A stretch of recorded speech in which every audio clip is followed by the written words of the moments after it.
All right, and we're live. Everybody, welcome to episode 2 of the Line Crew Pod, the world's greatest podcast. As you can tell, I now have a mic. Kyle has a mic, and Joey doesn't have a mic because his girlfriend took away his debit card and she's limiting him Logistics. to $20 a month. So right now, Joey's in a bit of a slump.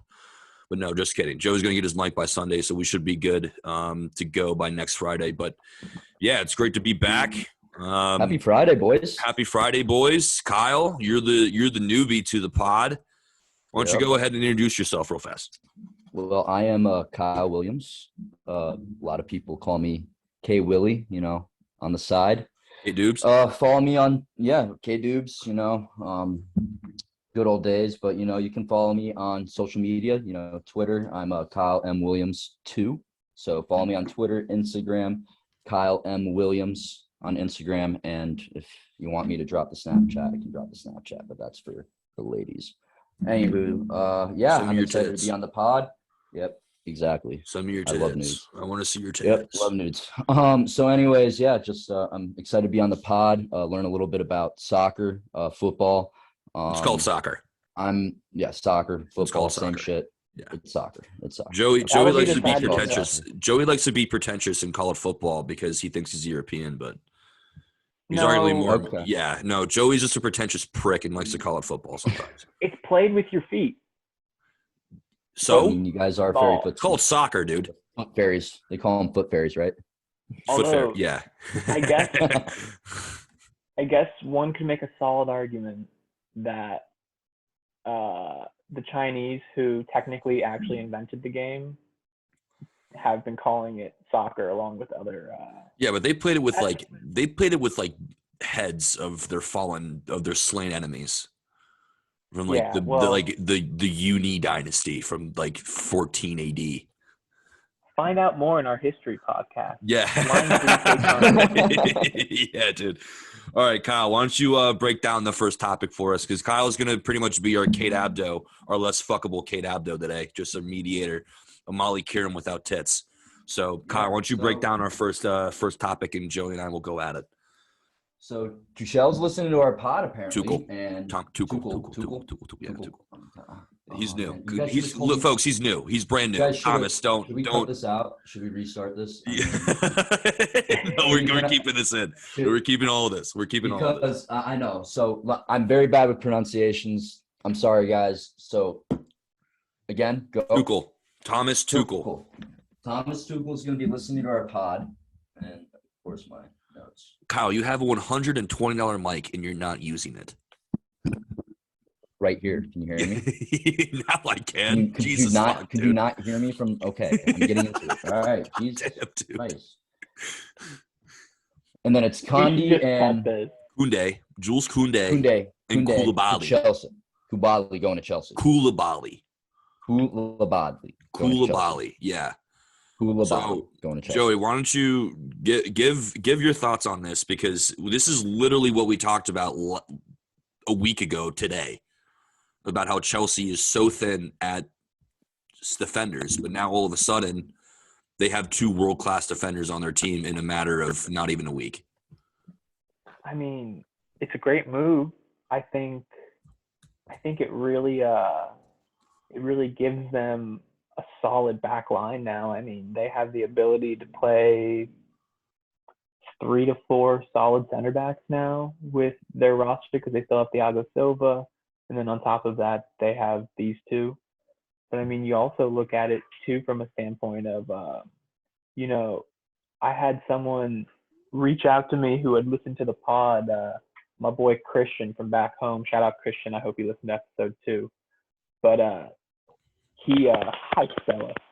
He made a big point to say that he's a Chelsea fan, by the way. He believes that Tuchel's being backed. He thinks that this is a prime indication that Tuchel's going to get back. He's going to get cash. This may not even be the end of Chelsea's transfer window, which I think if that's the case, then they have a serious case to be top 4 this season with these signings, because the defense is shored up now. They have a decent left back, right back situation. And so, I mean, I think that this is an awesome move personally, just because I mean we could really see a decent Chelsea squad compared to last season, it was good, but it was a bumpy road. Mm. Yeah, I mean and they did good business too. I mean, they got Koulibaly. I mean, his contract was running out. Pretty sure he only had like 2 years left, or maybe even less than that on his Napoli contract. They bought him for 40 mil, and then they went and swept Jules Koundé, who they've been linked with forever, for 55 mil. So I think this is great. 2 world-class center backs. And one of them is Koulibaly being the older one at 31 years old, and then Jules Koundé only being 22. So, and now with the stable of center backs they have, I mean, that kid, that Levi Koval kid from their youth academy, is also pretty solid. So now they have like a solid rotation of center backs they can just kind of go through. But the only thing is now is like, where do they get goals from? Like, who scores for them? That's a great point too, though, Like, just because Mason Mount only had 11 goals last year. And then Jorginho the year before that. I mean, Jorginho has a pace of 42 in FIFA, and he was the lead scorer for them for the year before that. So where do they go for goals? I think honestly the biggest thing for them at this point is Pulisic is going to have to stay almost. You almost have to think it's between a couple choices. I think now. I think you either sell him and try to buy a whole new attack, because I mean for the most part they have Havertz and he's worked out pretty well, but I think Werner's on his way out. Really? In terms of his performances. I mean, he just hasn't performed well. I think this is his make or break year. He either gets up or gets out. And so, I mean, between him and Havertz, I could definitely see them bringing in another striker. But I think if they bring in someone, Pulisic is gone. And if they stick with Pulisic, it's a sign of trust from a Tuchel, just because they haven't been afraid to spend money all season. So I would almost think that them not bringing in an extra attacker means that they feel as though he's progressed along with Werner and Havertz. Because I mean, they also got rid of Lukaku after spending 100 million on him last season. Yeah, they sent him back to Inter for 5 million. Yeah, I mean, 5 million after spending $100 million on him. And that was like, honestly, I remember when he first made that move. And I remember us in the group chat, in our Dirty Soccer Fantasy group chat, we were like, that's it. Chelsea's going to win the league. Like, Lukaku's going to have 20 plus, 23 plus goals, and Chelsea's going to be right up there with City and Liverpool. And then it just never happened. Especially with the form that he was in coming back from Italy. I mean, he was something. Yeah, no, he really was. And now, like, where do you does Christian then go to Juve? Or like, where do you see him going? Because personally, if he goes to Juve, a front line of Vlahovic, Di Maria, and Christian Pulisic, that's a pretty solid, 3 for Juve, because there's a lot of smoke surrounding baby Jesus going to Turin. So, and also, I don't think Newcastle's out of the race either. I think Newcastle should be in for him, because I said that last week. Yeah, I mean, I definitely think that we should see him go somewhere for our sake. At the same time, we're not running Chelsea, so I mean, That's it true. doesn't. That's but true. I freaking hope he gets out of that jail right now, just because he's kind of stuck in that. I mean, and it really stinks, just because he wasn't even brought in by Tuchel, but he's kind of being held hostage because he's their best.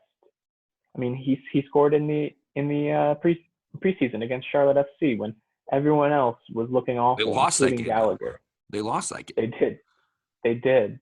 I don't want to talk about preseason. I was about to say, do you have any words for Everton losing to Minnesota? Was it 4-0? 3-0? Preseason. Joey, you guys had a strong 11 out there, though.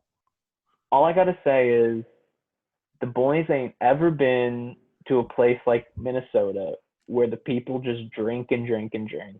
And I'm just hoping that they were all really, really drunk the night before and just woke up a little hungover. Where are they going to Minnesota, bro? Like, Like, where are they going in fucking Minnesota? See, though, that's the Are they thing. just Minnesota's pretty similar is Michael to Keane and England. Yerry Mina just claiming around an ice fish hole, just slamming back like PBRs or what? Nah, I think they walk downtown Minnesota and they go, man, this looks a lot like Southampton. Damn. Or This is Brighton. nice. With just less heroin Yeah. needles. Or just less heroin I needles mean, and better teeth. think about it, dude. You go out to freaking Minnesota, you ride it out, maybe go see a Twins game, get the full American Who knows? experience, Yeah. free beers. You can go to East Granfort. There's a lot to do there. There you go. Go to the A lot mall. of potatoes out there, Go to the mall. Mall of America. Mall of America, dude. Have you ever been inside of? I guarantee you, Yerry Mina has never been to a 4-story mall. I guarantee that. Those don't exist Probably in has. Colombia. Yeah. Sure. No, I mean, yeah. I mean, there's like 4-story favelas, but like,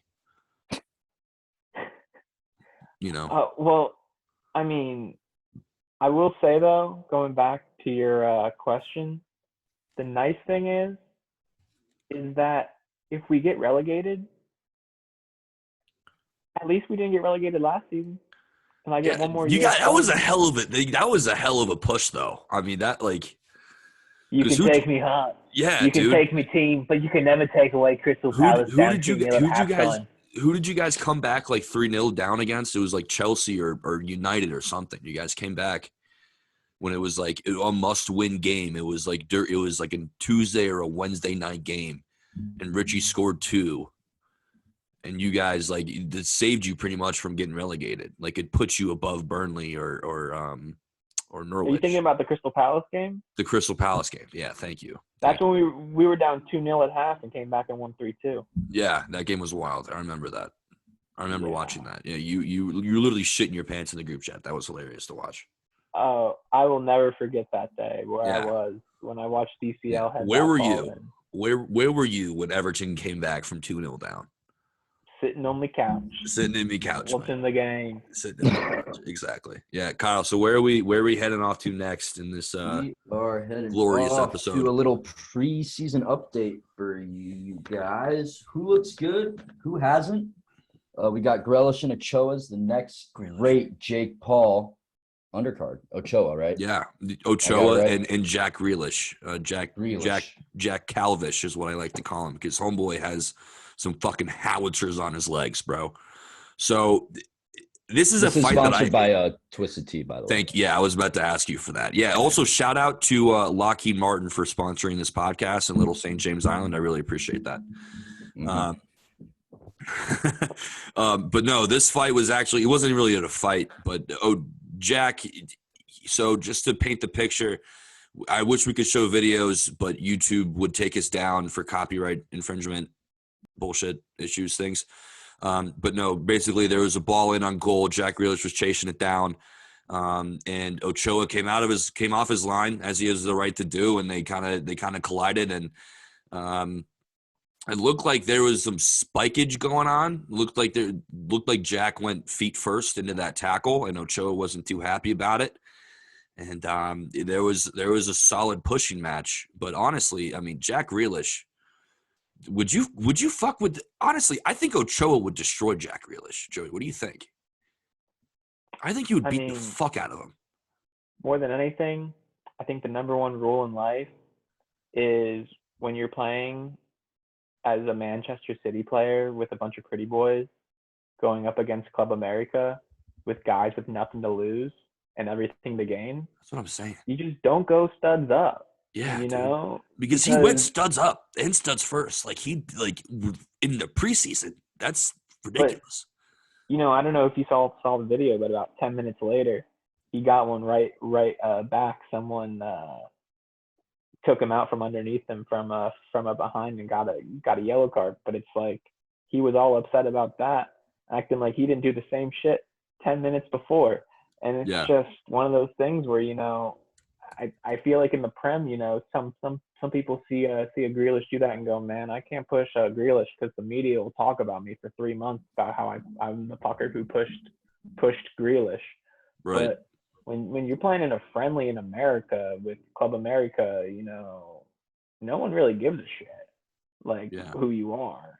Like, so what if you're Jack Grealish? This is their one opportunity to beat the best in the world and be scouted at Premier League quality level.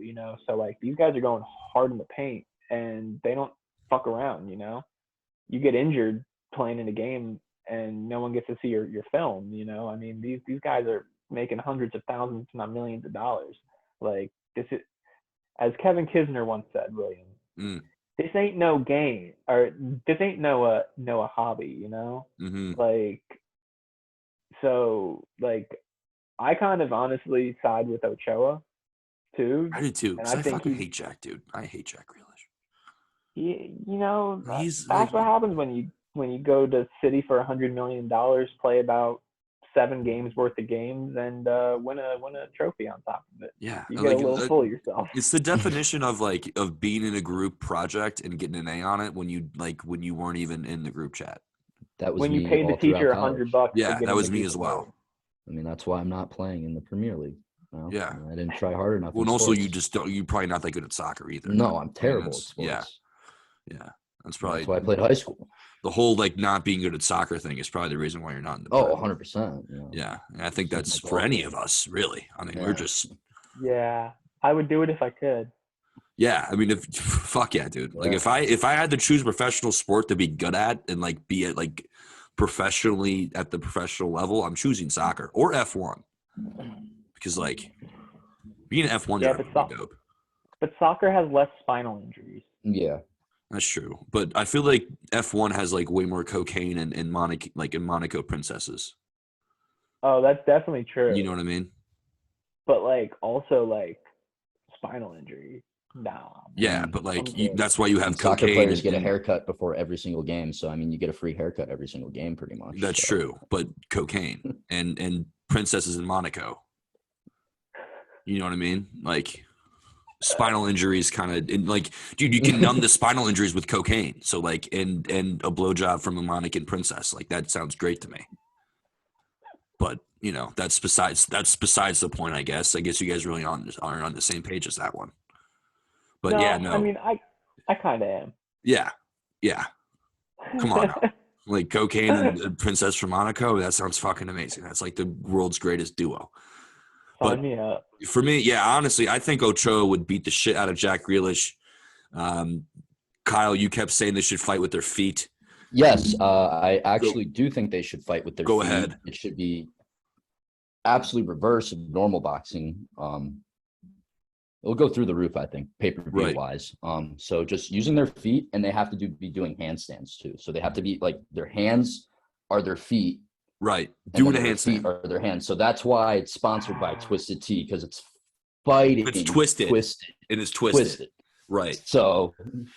Right. I mean, I don't know these players that well. Is this a square or a octagonal setup for the fight? I think it should just be fucked up and be a triangle.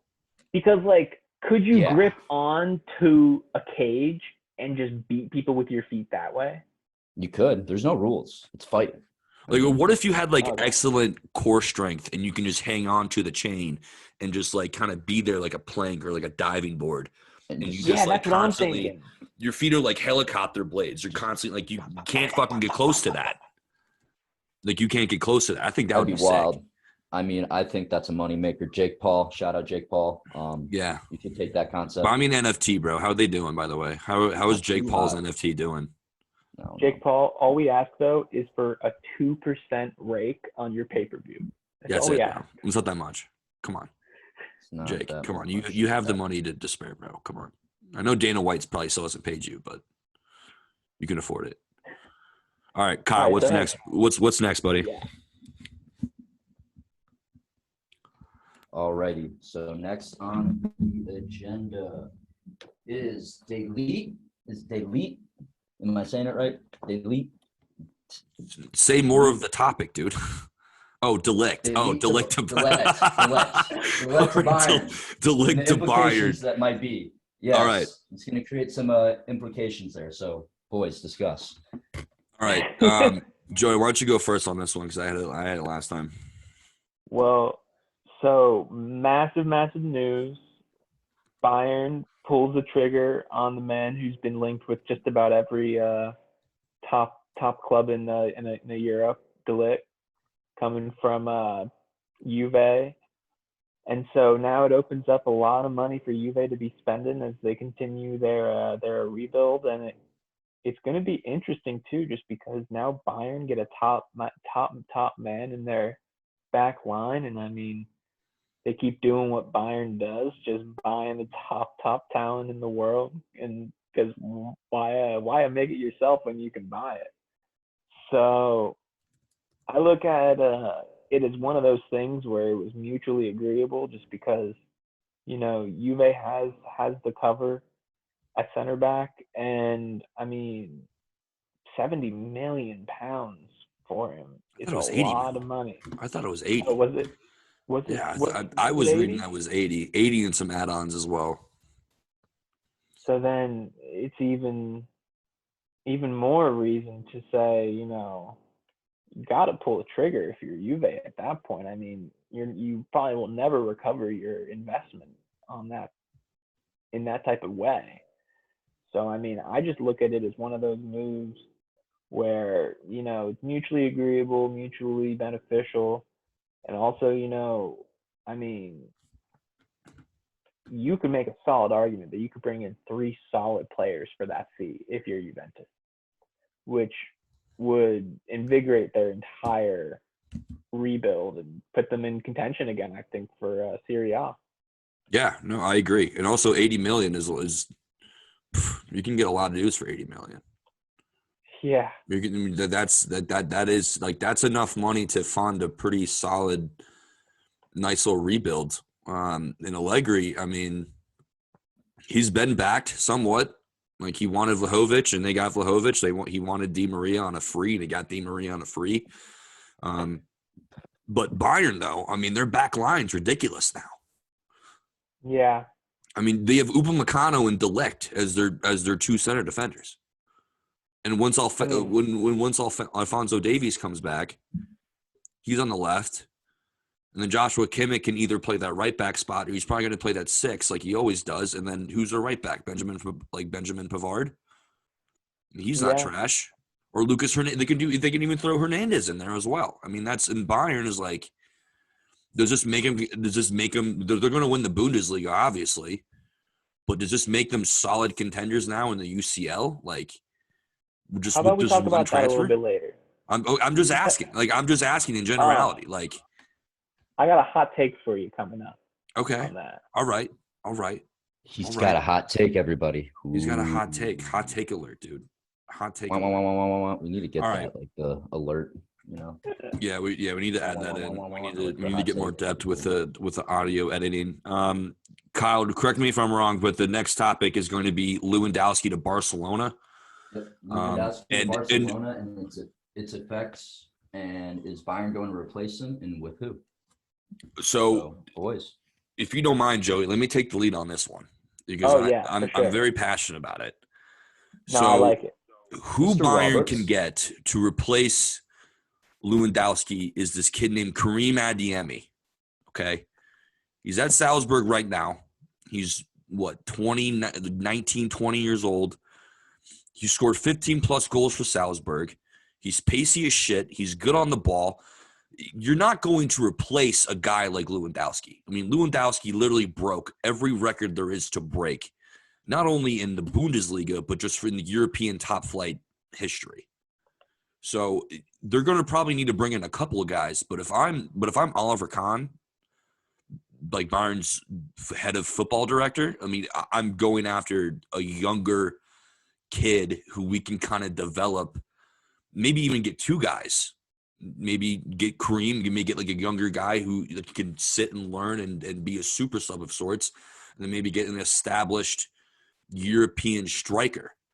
But when it comes to Lewandowski going to Barca, I mean, Joe, we talked about this last night. I don't know how they're affording these players. I have no fucking clue how they're actually doing this. Because corrupt things like mobs and Like big. this doesn't stink of fraud and tax evasion and just all of everything, every white collar crime imaginable, like under one umbrella. But Yeah, but doesn't the mate, whole world? The whole world does, yeah, of course. But like, dude, Yeah. Bartomeu, he's in jail right now, and he was Barcelona's last head of director of operations. I don't disagree, William, but also Barcelona is literally too big to fail. It just, it's not going to happen, in my opinion. I don't Just want it to because, happen. I'm just asking, how is it happening? Like, well, Like where they're getting the money, like, all where are they that. getting all the money right, from? They were a fucking billy plus in debt last year. And now all of a sudden, oh yeah, Aubameyang, 600 grand a week. Lewandowski, 500 grand a week. We still have Griezmann. We're still paying the majority of his wages. They're just feeding into the same cycle that got him into this in this situation in the first place. It was overpaying for old players and not relying on the academy. What happened to relying on historically, arguably the best youth academy in all of Europe, in La Masia? Like, what happened to that? Why are they going after well, all these old dudes? they And they still give him a have, 4-year man. contract. 4 years, he's Well, 33 years old. pump the What the brakes there, fuck? William. Pump them real quick because you act like they don't have like 6 of the best youngsters in the world right now. I know, but they're still feeding into that same cycle that got him into the first. Pedri was always on the team. Fati was always on the team, and they just re-signed Dembele to probably 700 grand a week. So they were always on the team. But like you can't just have 3 or 4 youngsters on the team and be like, we're relying on the academy now. Like you need to consistently do that. And in signing a 33-year-old striker, you're only going to get a year and a half, 2 good years out of to a 4-year contract at 33 years old doesn't make a whole lot of sense to me. Well, if I had to try to make sense of it, I would just say because I love the deal personally. The way that I personally look at it is how much did they pay for him? It was I want to say it was a free transfer. If it was a free transfer, then I can't, but it was cheap. It was less than 40 mil. Keep talking while I look that up. So anything under $25 million, in my opinion, is a good move. Just because Lewandowski, in my opinion, is in good enough shape and he has enough of a name to be able to sold to probably any mid-level German club, any Polish club, and any MLS club in the world would gladly take him for $5 to $10 million probably. So you get five to 10 mil right there. And then on top of it, yes, his wages are high, but at the same They're time, insane. if you can secure Champions League while he's there because of him, it's worth every penny. You'll make back as much money as you spend on him and then tenfold. Not to mention too, you look at the fact that who are they really spending big wages on right now? Everybody. They have the highest wage bill in Europe. Okay, and they're also the second highest valued team in the world with the highest. Like, my whole thing though is that how is this any different than when they had Neymar, Messi, and Suarez? You know, no one complained about their structure and how they were in debt when they were winning UCLs left and right. But the minute they stop winning Champions League and La Liga, everyone's scratching their head. But it's not like they're not making money still, you know? And just because they're in debt doesn't mean that, like, I mean, they could sell the team tomorrow for probably $7 or $8 billion, maybe even 10. I mean, it's a behemoth. It's the whole entire city. It's just one of those things where I just feel like there's so much more value than you and I could ever put on Barcelona that they just bleed money the same way Manchester United. What has Manchester United done? They've just spent $300 million this season so far, it seems like.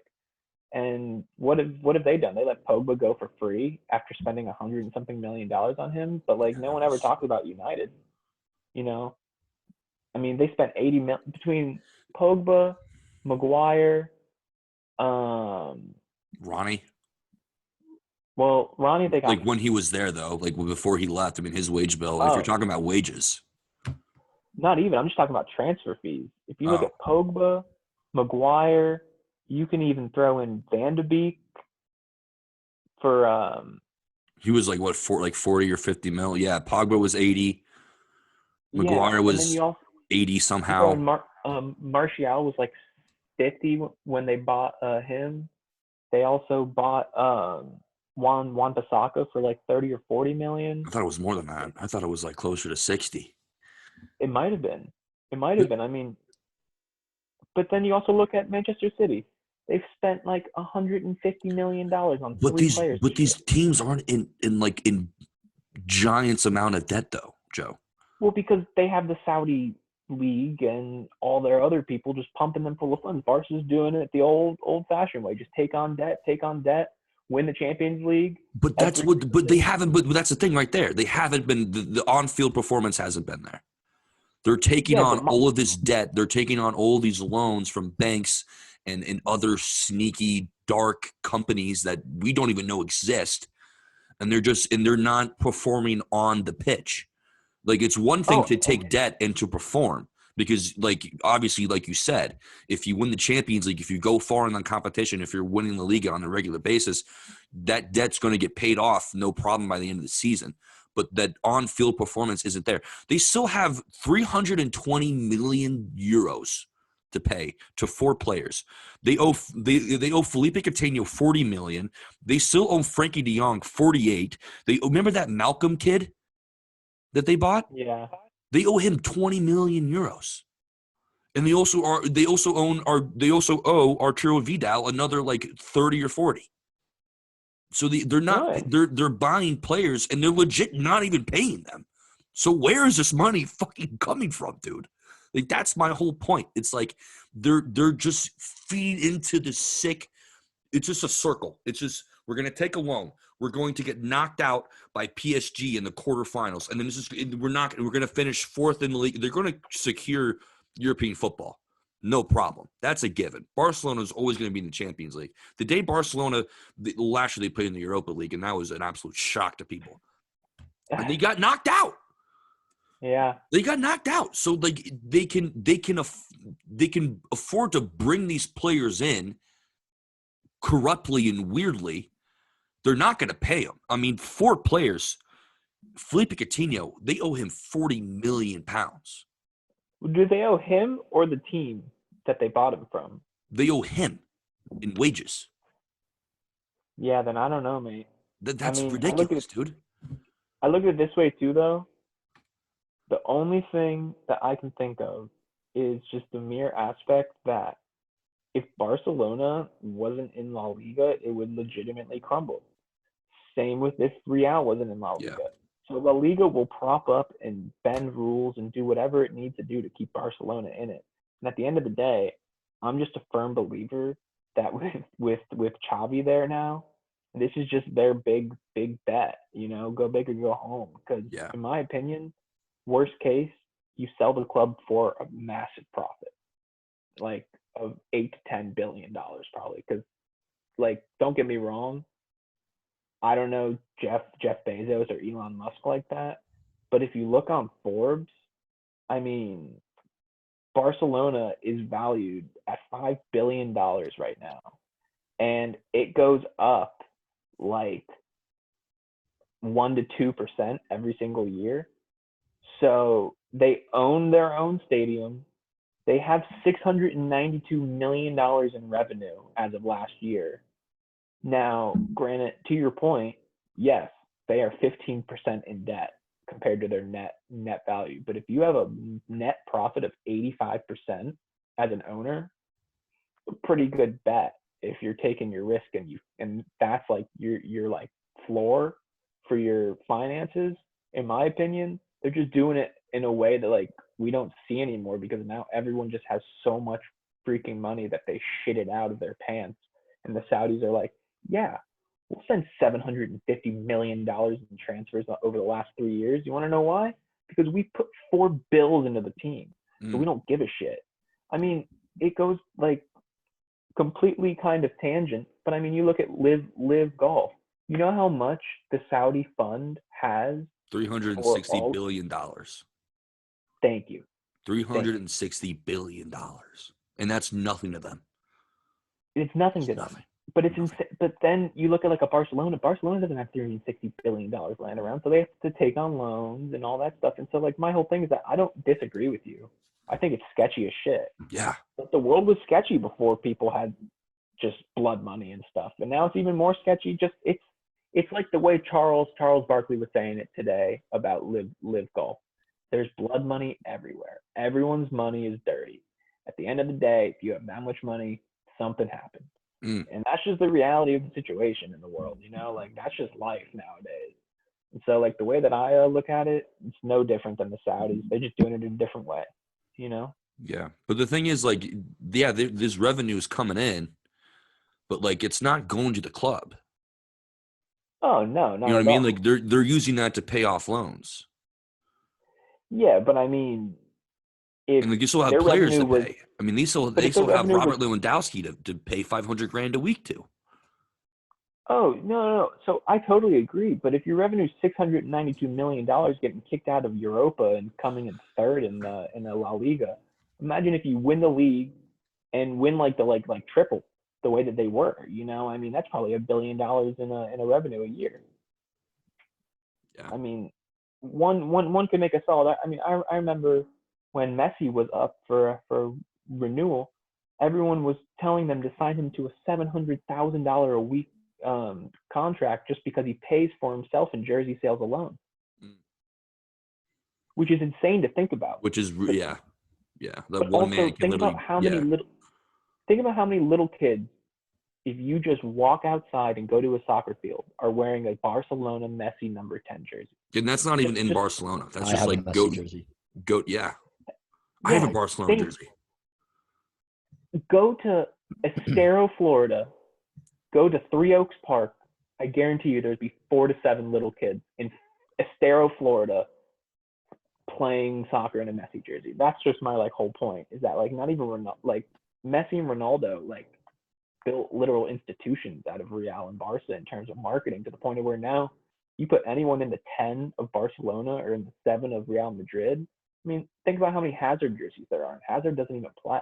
Yeah, he's too fat. I mean, he's grown into he's Mr. Potato Head. Yeah. He's so fat now, and his ACL, his knees and his legs are just made out of chickens. ACL, man. What's wrong with the bad ACL? Yeah, I mean, don't even get me started on Eden Hazard. Is now he's just an autonomous potato. He really is. He's just so goddamn fat. Yeah. But I don't. I mean, it's just mind-boggling to me that Barcelona would. I understand, if you can get Lewandowski, because he's guaranteed, because the Liga is nowhere as competitive as Bundesliga. That he's going to bang in 20 goals this year, easy. Oh, easily. And in a Xavi system, by the way, people. Yeah, we'll get into that later. But now question is Bayern. So when I used to play FIFA back in high school and stuff, you play FIFA right now. Your coach is literally Jerry Epstein. I mean, I'm starting to get back into it. Okay? Your career mode is Jerry Epstein, Kyle. I know. Okay, I know. I'm playing. I'm playing FIFA. I'm having a great time. He's back. I'm getting back into it. We're gonna stream it. Back then, Bayern are they still the number one team in the Bundesliga, or is Dortmund finally still stepping up, or is it still they're still the New York Yankee dynasty of the Bundesliga? They're still like that? Yeah, pretty much. Okay. Yeah, the Bundesliga hasn't been competitive for a long time. I mean, so it's still Bayern running the show there. Bayern have, Joe, correct me if I'm wrong, but Bayern have won 8 of the last 10 Bundesliga titles or something like that. I'm looking it up right now, but I'm pretty sure they've won 10 straight and 14 out of the last 16. Yeah, and they just won the That's crazy. Champions League, 3 seasons ago? That's crazy. Yeah. Yeah. Okay, so they have since 1963 they have 32 Bundesliga championships. God damn. 32. So, and the Bundesliga was founded in 63? Yes. Wow. And yes, they have 10 straight right now. Yeah, I would call that, Like, Kyle, to answer your question, yes. so, like, I get that they're in Germany and it's a German national team, but, like, are they going to try, like, I just don't get, like, they need to bring in competition for that league. I mean, like, I would be really fucking annoyed Yeah. if I was watching the NFL and the goddamn Patriots, even though they did, won it fucking 10 years in a row. Like, if it wasn't a different team every 2 or 3 years, I'd have a fucking conniption. I'm sorry. Yeah.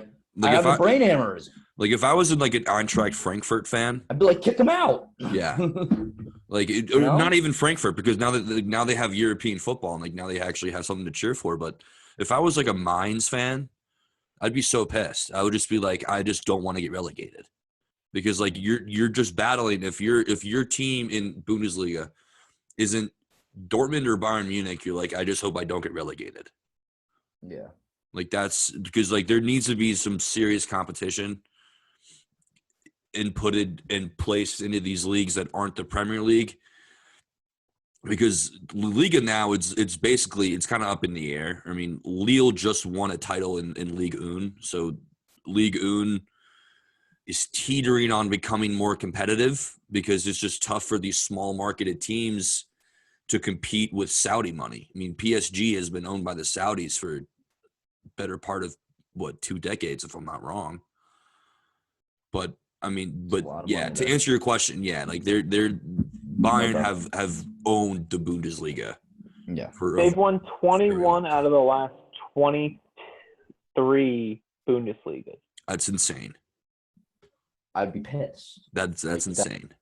Like I'm 25. That would mean I'm 45. I'm 45 years old. My team is yet to win even sniff a Bundesliga title. Even sniff it. Yeah. Yeah. Yeah. And it's the same team every fucking year. Like that. I'm sorry. I would rage war. Yeah. And also just because like Oliver Kahn's a genius. Like their director of operations there is just like really fucking good. And like the way that he runs the club is just like, don't break anything that's not broken, you know? Yeah, so. He's just an absolute fucking powerhouse. But Joey, that's like I answered the question of who Bayern thinks should get to replace Lua. Like who do you think Bayern should go after? Like what if you have like a profile of a player, or if you have like a particular player in mind. I mean, they should take Rondon off your hands in that Everton. They should take him off your hands. Oh, I can see him starting. Salesman. Yeah, I can see him starting for Bayern. I can see him leading that line for Bayern Munich. So, do you want to hear a hot take that I have right now about Bayern? Joseph. Actually, I actually love your hot takes.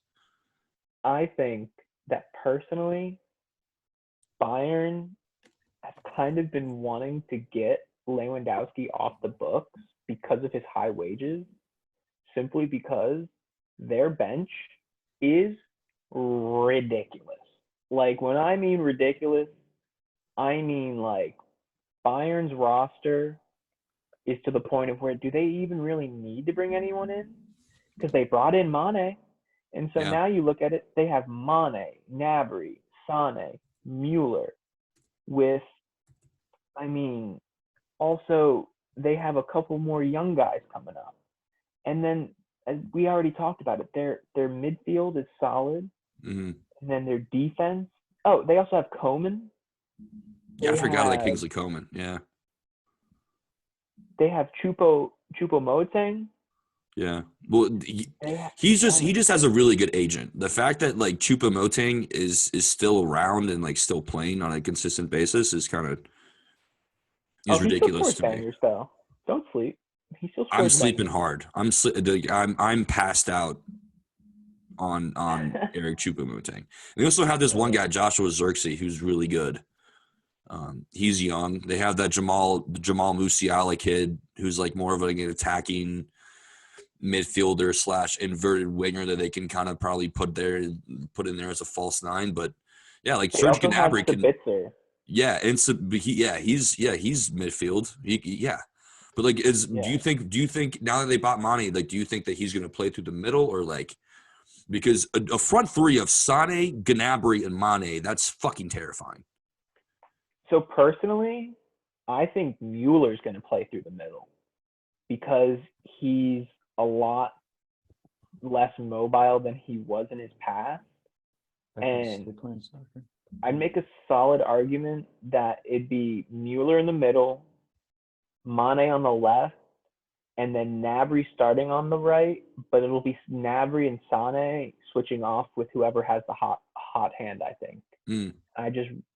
I really think too then Koeman gives perfect cover for a Mane, and they're kind of trying, in my opinion, to go after the kind of Tottenham model of like having at least 2 starter quality players at every attacking position. Mm-hmm. And honestly, I think Lewa was one of those guys who, like, would you really ever see him rotating personally? Because he starts every game. Exactly. And so, like, I almost kind of see this as a strategic move to be able to clear up some space and clear up some ability for them to, like, rotate more, not have as much ego maybe in the squad. Because, I mean, let's be real. Have you ever seen Lewan's TikTok? I mean, dude's it's bad. Full of himself. It's bad. It's like he's like a he's like a millennial coffee drinker. Like you can definitely tell, like, he loves the "don't talk to me before I had my morning coffee" memes guy. Yeah. So it's 1 o'clock. Yeah, I would say more than anything, because Nagelsmann is just so, like, big into youth. I think they might bring in one more, like, really young striker to kind of just learn the craft and be like a cup guy to play in meaningless games. Give me a name. What about name. the guy from Inter Milan? I know they've had their eyes on him. I've been looking at articles. Lautaro? No. Lautaro. Yeah. Lautaro Martinez. That would actually be a great pick. What do you think? That would actually be disgusting. I don't think he'll go there now because I think them letting Lewandowski go is Gnabry being solidified in the squad. I'm sorry, William. He's not going to go to Liverpool. And he's my dream transfer, bro. I love Serge Gnabry. He's so disgusting. Honestly, so if I had to pick a single name. Give me a name. I want a name. You know who would be potentially, although I don't know if he would ever go, but I could really see Jonathan Davis taking over the mantle just because he's low-key. From Lille? Yeah. The Canadian? I think I would love that. I could see Bayern making a move just because of Davies' connection and the chemistry that they have on the national team. Yeah. I could really see them trying to solidify Davies in their squad and keep him around by signing his countryman, because also he'd be someone who would be so excited to be joining Bayern that he'd gladly learn under a Mueller for like a season or two. Yeah. And it's not like his wages would be super high either. Yeah, exactly. Like but he he also has Champions League experience. Yeah. And he has massive ability. He's a solidified goal scorer. Like, I know it's League One, whatever, but like it's a farmers league, whatever. But like if you're banging in goals, you're banging in goals for a reason. Yeah, and Bayern isn't going to take a risk. You know what I mean? On someone. They want like a $40-50 million striker. I like that one. You know, like trademark. Yeah. That's a verbal agreement. But yeah, no, Joe, I actually like that a lot. Actually, Jonathan David, because I mean, they have the Alphonso Davies connection, and Alphonso Davies is like slowly but surely getting back to match fit. And honestly, I think Alphonso Davies, since his girlfriend cheated on him, the rumors are with Mbappe. Apparently, Mbappe and his ex-girlfriend were swapping DMs. So Alphonso Davies is about to have a city boy summer. So Mbappe still at PSG? Yeah, Mbappe just signed a $1 million a week contract. I got a hot take on PSG. Give me your hot take on PSG. Not right now. You can't say I have a hot take and then not give your hot take. What's your hot take, Kyle? How about we seamlessly segue into our final topic? That's exactly. All right, fuck you guys. All right, Kyle, You were super excited about your Champions No. League predictions. No, I'm gonna let you hit lead off on this one because you were All Mr. right, Big so Dick when you these walked are in the apartment today. Way too early. Way too early. Just FYI, way people. too early. Way too fucking early. Champions League predictions. Way too early. Like way too Yeah, goddamn. Like so I cannot we'll start emphasize with enough. our Way our too winner, early. who we think we're gonna be betting on. I'm gonna put my money on the Spurs at plus 2,000. Wait, hold on. Let me share my screen. I'm gonna be going with the Spurs. You've been drinking my like Kool-Aid, that front Kyle. line. Son, Kane, Harry Kane scoring some goals. But that's my prediction of winning. It's probably a long shot, but with Man City and Liverpool being so good, but there's Tottenham. But that's my team. Yeah, That's who I'm going to be cheering for. Kyle, who's your team for career mode again? It's the Tottenham Spurs. The Tottenham Spurs. Let's get Spursy, mate. And it was random too. Let's get Spursy. Honestly, I actually don't mind that a whole lot because Tottenham's doing work right now in the transfer market. They just got that kid from Nottingham Forest, that Jed Spence kid, who's just an absolute demon on their right hand side who can just get up and down in a fucking heartbeat. Yeah. And he's big, he's tall, he's fast, he's amazing on the ball. He's an early crosser. Like if he like in FIFA right now, like he has all the traits. Like the career mode traits, Joey. Like when you have like this solid, like he has all of them, and he's disgusting. With him on the left, with him on the right, and then Perisic on the left, and then Kane and Son through the middle, and then a midfield of Højbjerg and Bentancur, and then It's a pretty dirty line. I actually don't hate that at all, Joey. I'm having fun playing with them. They're pretty dynamic. I mean, Kyle loses like 4-0 to. He just lost 4-0 to Brighton yesterday. That did not happen. That did happen a while. That happened. It's such a lie. That happened. And actually, not Bentancur, Basuma, Højbjerg and Basuma in the middle, which is even more better. Which is better. That might be one of the most technical midfields in the entire Prem. Yeah. And Højbjerg is slept on too. Like Højbjerg is a solid, not to be fucked with midfielder. Oh yeah. Yeah. And it also comes down to the simple fact too that like Tottenham have Son, Kane, and Richarlison now leading their line. I mean, that is potentially top three in all of the world, not even like just the Prem. I'm so curious. Like, how is Richie going to fit into that lineup, though? Like, is he just going to be cover? Is he going to be like a super sub? Is he going to start week in, week out? Is he going to cover for like? Is it like? How is that going to work? Because if I'm Antonio Conte, Kane has evolved so much into such a different player that he can now drop deep, link up play, feed balls in behind. Like, is he going to be on? Like, is he going to be on the wing, flanking Kane with Son? Like, how is that going to work, you think? I think they're almost going to play – they won't play the same style completely, but I think they'll have the same type of formation that Liverpool had back probably like almost 2 to 3 years ago now, where Firmino played like the 9-10 like combo, like false 9 type of position, but where he really almost dropped back into a 10. And then it'll be almost like a two striker partnership with Richarlison and Son, just kind of having free roam on the right and left to just run inside, run outside, have Kane run those balls in.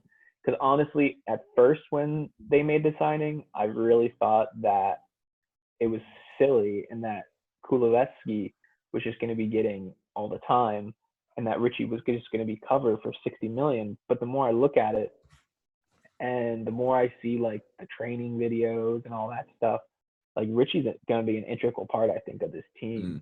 I really think that's why they were so adamant on buying him. Because I mean, I know as an Everton fan, and all the rumors were that Everton were very, very content on keeping him one more season.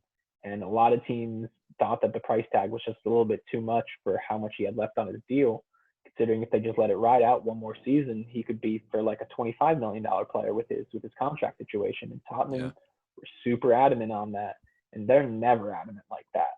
you know Tottenham in the market. Yeah, They're Daniel Levy's always just the most frugal man of all time. yeah. I mean, like beyond frugal, like to the point of where it's like a detriment to the team, and they got that shit done in like a week and a half. Yeah. So I just look at it as I think maybe Conte sees something, but the same thing that I've always gone back on with Richie is remember this name, Kyle, Carlo Ancelotti. He's one of the greatest managers of all time. He coaches Real Madrid. He has 5 UCLs, and Richarlison was number one on his list apparently this offseason for Real Madrid. Apparently, he's been wanting him since he was at Everton. He was his favorite player at Everton.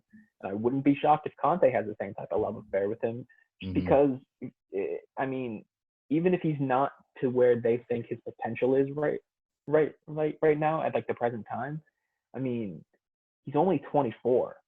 He's really young. So young. You give him young. 3 to 5 more years. I mean, he banged in like 60 plus goals in 4 seasons at Everton, being a 19 to 23-year-old. So just imagine what he can accomplish with so better many players giving him service. Yeah. Because I mean, when you have freaking Damari Gray and Andros Townsend and Solomon Rondon as the rest of the players in your squad to give you service last season, and he still had like 12 goals and like 6 assists, and he had 9 goals in 10 matches to end the season. The man plays when he wants to, and he's Brazil's he's Neymar's favorite player on Brazil, William. Yeah. Neymar specifically asked PSG to bring him in last season instead of Messi. He literally asked him to bring him in instead of Messi last season. Yeah. Messi was just consolation prize. Neymar is a massive fan of Richarlison. And all I have to say is Tottenham secured the bag, I think. Oh yeah. And For 60 mil too. Yeah. That's obviously that's a pretty good price. Yeah. Yeah, like, that's not a crazy amount, like especially nowadays, like 60 mil for a guy. Oh, yeah. Especially at that caliber and what he can do in the future, it's absurd. And the thing is, like 60 mil, like you brought up a good point, Joey. Like he's not going to be just cover, because if you're spending 60 mil on a guy, you're not going to let him just be a super sub. Like you're bringing a guy for 60 mil. Like you're bringing him in for purpose. You're bringing him in for a reason. You can't break your whole wage structure like that. Yeah. Just for the sake of doing it. Like even all the guys that they've brought in to be cover are like a Linglet from Barcelona, yeah, for a loan. From a Barcelona. He's definitely like a cover move, but they brought him in on a free or on a loan to buy. Yeah. So it's like there's no risk in that not working. There's little risk in Basuma even flaming out just because they only spent 25 million. But the thing is, like Basuma's not going to flame out.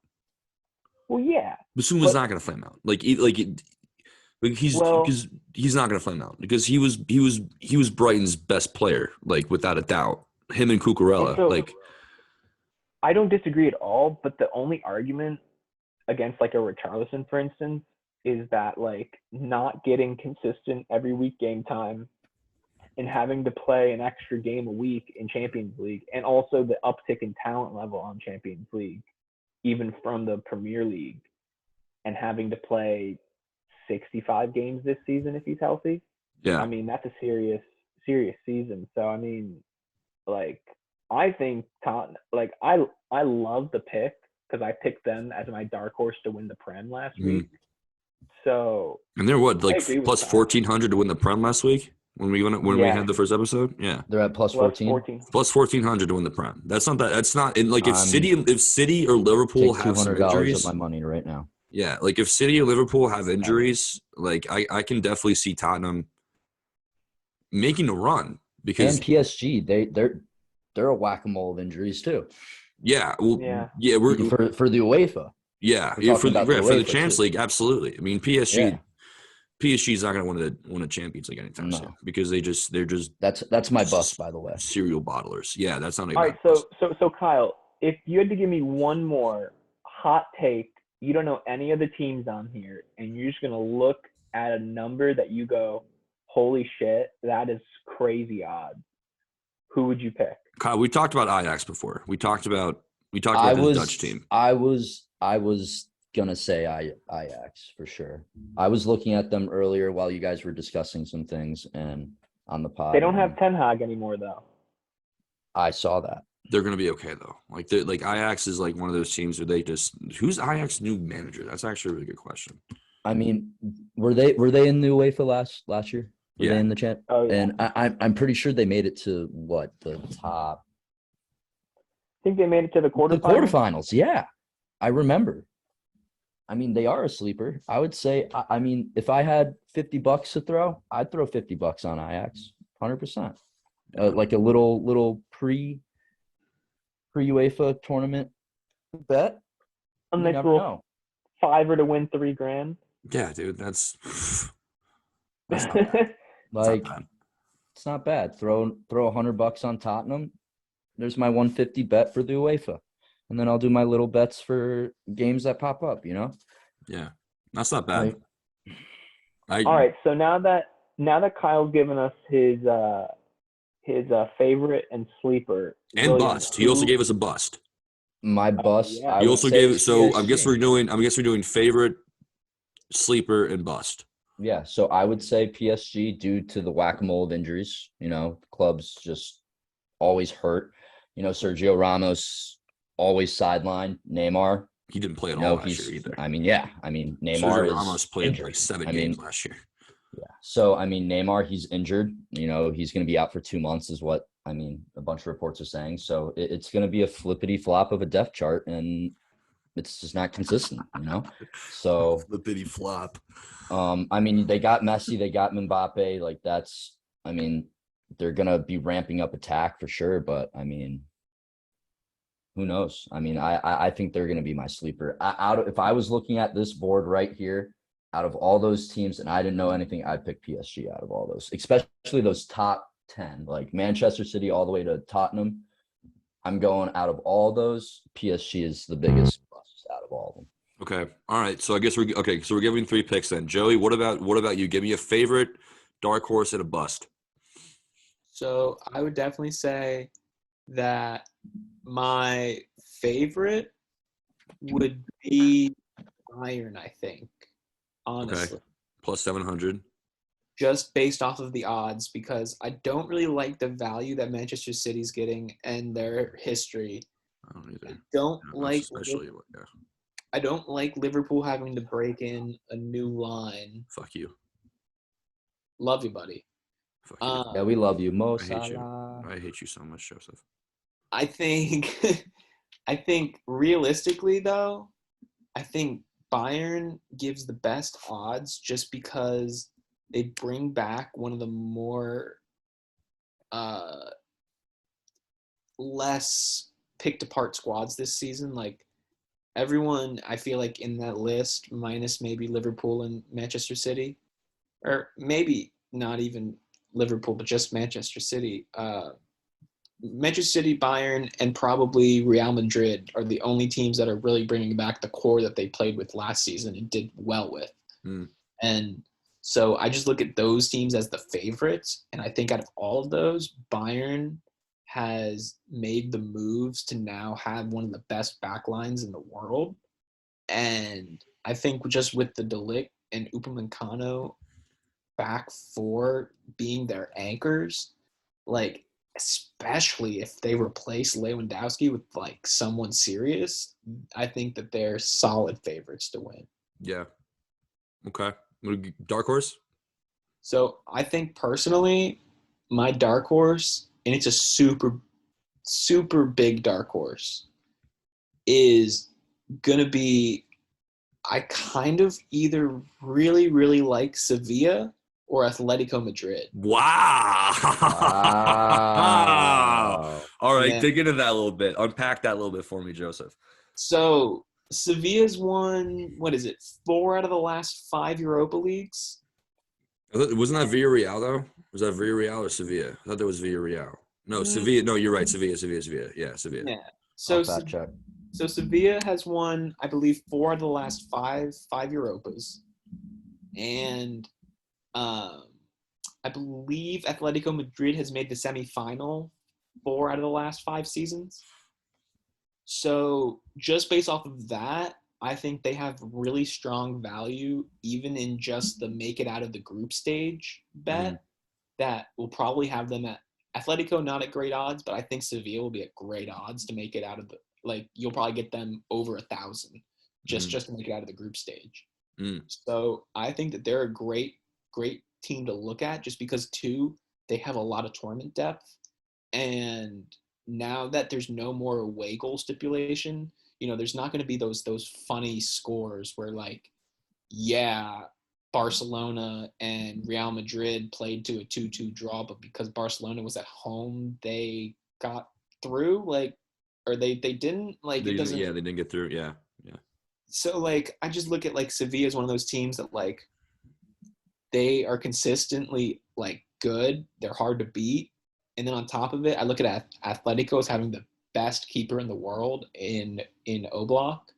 And don't give me that look. Man has, like, the most clean sheets in the last 5 seasons. Bro, you know who I'm about to say was the best fucking goalkeeper in the world, Joseph. Come on now. You mean Come man? on now, dude. But Allison Becker. Come on now, bro. No, Jan Oblak is disgusting, though. But so those would be my 2 dark horses. Give me a bust. But I would say the biggest bust would probably be either, or honestly, no, that's not a bust. Not Dortmund? No. Really? I think, honestly, Okay. Manchester City's the biggest bust. I think that you're an idiot if you bet the favorite on a future just because you're stupid. And then on That's top of absolutely stupid. And then on top of it, too, like, they have probably the worst history in the history of history when it comes to winning this thing, in terms of how many finals they've made and how many times they lose. So, or how many times they've never even made the final, am I right? Like, they never even make the final most of the time. And when they did, they lost to Bayern a couple years ago. Yeah, and so That was a convincing loss, too. Like, the game wasn't really even close. Like, Bayern won 3-1. Yeah. No, I genuinely think that they're, like, they have a Red Sox-esque curse when it comes to Champions League. Like, Okay. Champions League says you can buy so much, but you can't buy the Champions League.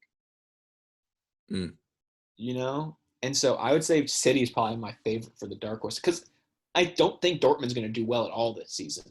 I don't But know well either. at plus 4,000, I mean, no one even thinks they're going to make it out of the group stage, Yeah, that's true. Yeah, like like if any team, I feel like any team below Inter, really. I mean, that's not 16 teams, but there's only 16 make it out of the group stage. But 32 does. But you know what I'm saying.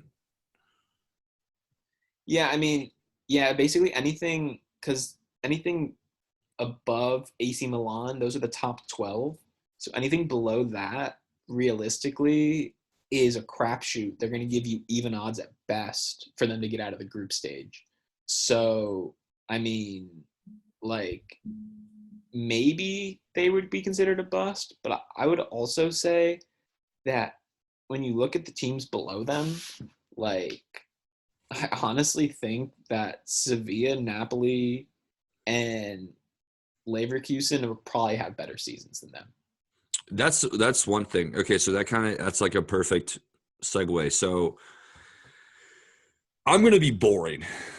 Okay. I'm gonna be a boring guy. I'm just a boring dude. So just by me saying that, you guys know who I'm going to pick. Liverpool. Yeah. Big fucking surprise there, right? I mean, we're the greatest team in the world. We're the greatest team to ever exist. Jurgen Klopp is that's fucking cap. by a million miles the greatest manager to ever grace the game of soccer. How did the ball taste? Will, shut the fuck up, Joey. Who's speaking right now? Okay. Liverpool's winning the fucking Champions League this year. I don't care what you say. Jurgen Klopp is sick and tired of hearing he can't score in a final. He can't win in a final. That's all foo-foo bullshit. Liverpool is winning the Champions League this year. I don't care what you say. It's just going to happen. Darwin Núñez He's gonna have 10 plus goals in the Champions League. Mo Salah is gonna do Mo Salah things. We have Fabio Carvalho coming in. Hendo is going to do the little captain shuffle he does. He's gonna do the fucking lift and the dance and the thing. Like it's gonna happen. Liverpool's winning the Champions League. My whole room shook. Goddamn right it did. Liverpool plus 500. I don't like the odds. I think that's terrible value. And you could say it's down to my biases, but it's my podcast, so I can literally say whatever I want. Dark horse, Joey, you said them the last time.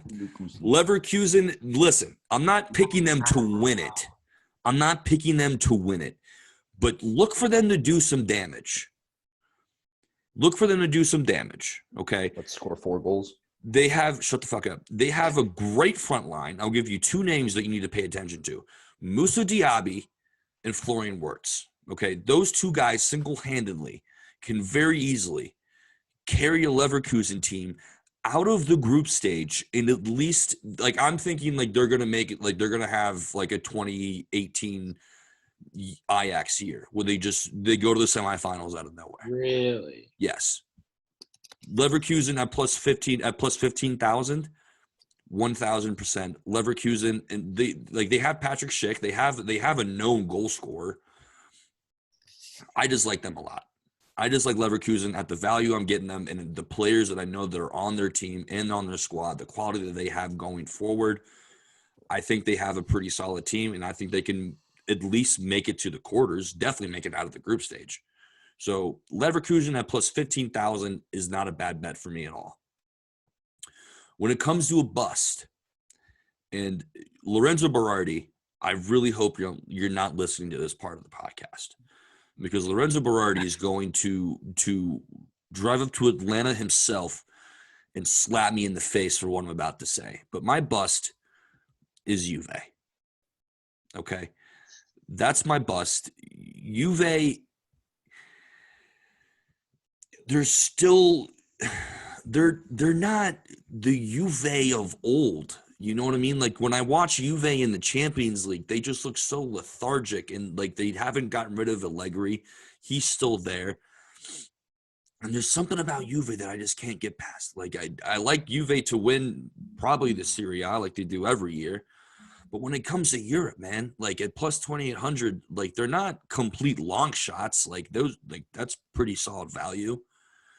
But it's just to be honest, I would love Weston McKennie to lift up the Champions League trophy. I would love that because I love Weston McKennie and he's an American. I'm American as fuck. But Juve to me, man, I just think they're gonna have another tough year in Europe. Because they just find a way to embarrass themselves from all this hype, and they consider they have this brand of being like the dark horse Italian team that comes out of nowhere and they steal the show. No, especially not this year. I just can't see it happening for them. I think they're going to have a terrible Champions League season. But didn't they have a first place finish though? So shouldn't their route in the Champions League be a little bit easier than most? Yeah, like they'll make it out of the group stage, but they're going to lose. But they're probably gonna draw like Atletico or like Atletico Madrid. The way that Atletico Madrid plays, yeah, I can definitely see them. I mean, if you pair them again, like if we just do a hypothetical match, I mean, I think Atletico Madrid wins 1-0 both legs.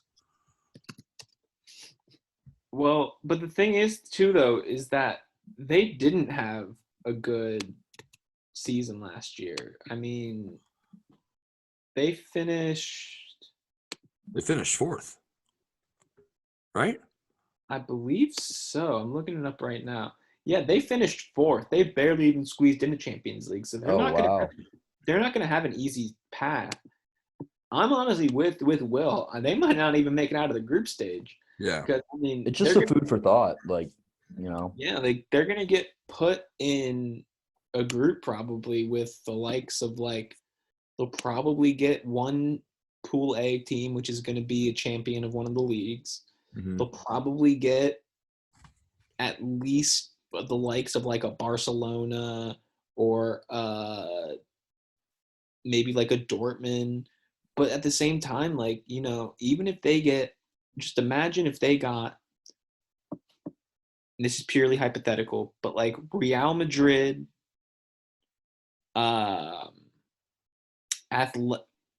Madrid, Inter. Oh no, you can't have Inter. Real Madrid, Dortmund, and like Ajax in their group. They're not getting out. Mm. You know, or if they have like a City, PSG, I can and see them losing to one of these teams down here, like a Marseille or a Salzburg. he's. Like I mean, I can very easily I can picture that in my head right now. Like Lorenzo's hands, like his head is just in his hands, just crying perpetually because they just lost to Salzburg 4-0.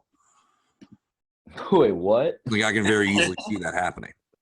Then yes, I can see that happening. They just lost to 1000%. Salzburg. Yeah, like Salzburg, bro. Like don't sleep on Salzburg. Like Red Bull teams are always good. Yeah. Leipzig, even like if we're just talking, like I know I already get my dark horse, but I'm looking at it now. Like Leipzig's always there. You know what I mean, Joey? Like Leipzig is always there. And if they hold on to Nkunku, yeah. come on, dude.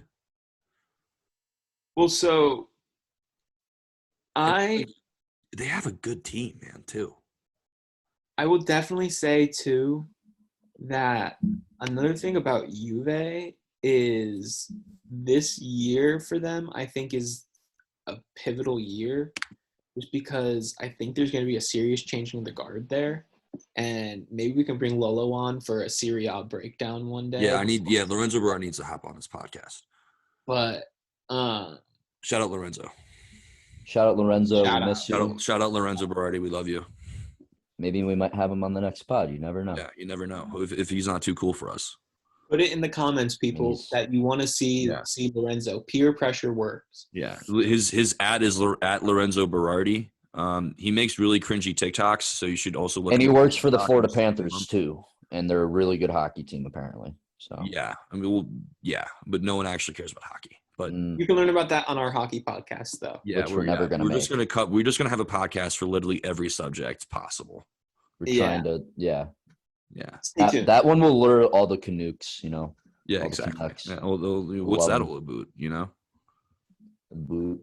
Yeah, exactly. But all right, boys. Anything else? Any other tidbits, Joey? I'm all good, honestly, on this front. I'm just excited for the season to start. We're less than a month away, boys. Yeah. Well, Prem is less than 2 weeks. It's 2 weeks today.